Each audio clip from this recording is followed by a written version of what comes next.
اللہ علیہ وسلم نے ارشاد فرمایا, خواتین سے خطاب کیا کہ عورتیں جہنم میں مردوں سے زیادہ ہوں گی. خواتین نے پوچھا کیوں؟ اس حدیث میں تو ہے عورتیں زیادہ ہوں گی, دوسری حدیث میں آتا ہے جنت میں بھی عورتیں زیادہ ہوں گی, ایک اور حدیث ہے. یہ میں اس لیے کہہ رہا ہوں کہ خواتین ڈر جاتی ہیں کہ ہم یہاں بھی وہاں بھی, اگر یہ کیا مذاق ہے. وجہ اس کی ہے کہ خواتین کی آبادی ہی زیادہ ہوگی, تو ظاہر ہے ادھر بھی زیادہ تو ادھر بھی زیادہ.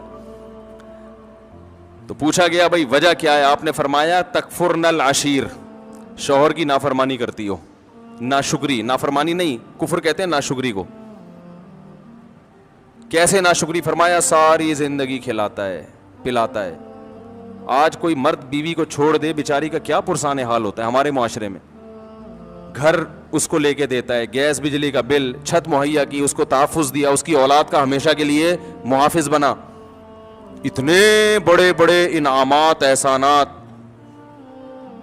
اور نبی نے فرمایا کسی دن تھوڑی سی اونچ نیچ ہو جائے, اس کی تنخواہ کم ہو گئی بیچارے کی, اب گوشت نہیں لا پا رہا, توریوں پہ گزارا کروا رہا ہے, ناشتے میں انڈے کا انتظام نہیں کر سکا, آج بیگم بغیر ناشتے کے رہ لو, آج ناشتہ نہیں کرتے, ٹھیک ہے نا, تھوڑی تنخواہ میری, حالات ٹف چل رہے ہیں, یا ناشتہ کرو مگر انڈا نہ منگواؤ, پراٹھا ڈبو کے, مفتی صاحب نے کہا ڈبو کے کھانے کا اپنا ہی مزہ ہے, تو آج ہم پراٹھا چائے میں ڈبو کے کھا لیتے ہیں.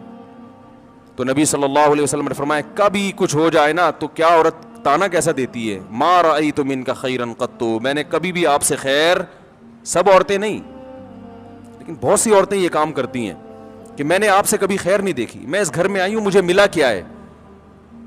کتنا بڑا زندگی بھر کے ہمارے مسلم معاشرے میں تو مرد تو بہت زیادہ تحفظ دیتا ہے. کیسے باپ اپنی بیٹی کے لیے رشتے تلاش کر رہے ہوتے ہیں کیونکہ اچھا آدمی مل جائے, اور پھر طلاق سے ڈرتی بھی ہیں, کہتی ہیں طلاق دے کے مجھ پہ ظلم کر دیا, مجھے یہ کر دیا. طلاق دے کے کیا کیا؟ اس نے اپنے آپ سے جدا کر دیا نا, تو اب رو کیوں رہی ہو؟ اس کا مطلب وہ نہ دیتا تو تم پر احسان تھا اس کا کہ اس نے تمہیں ٹھکانہ دیا ہوا ہے. اور دینا غلط سمجھا جاتا ہے معاشرے میں, اس لیے کہ وہ جو تمام تحفظات اس نے دیے ہوئے تھے وہ تم سے چھین لیے ہیں. تو نقصان عورت کا ہوتا ہے کہ نہیں ہوتا؟ تو کتنی بڑی فضیلت ہے. لیکن نبی نے فرمایا کہ تکفرن العشیر, جو عشیر ہے نا ہمیشہ ساتھ رہتا ہے,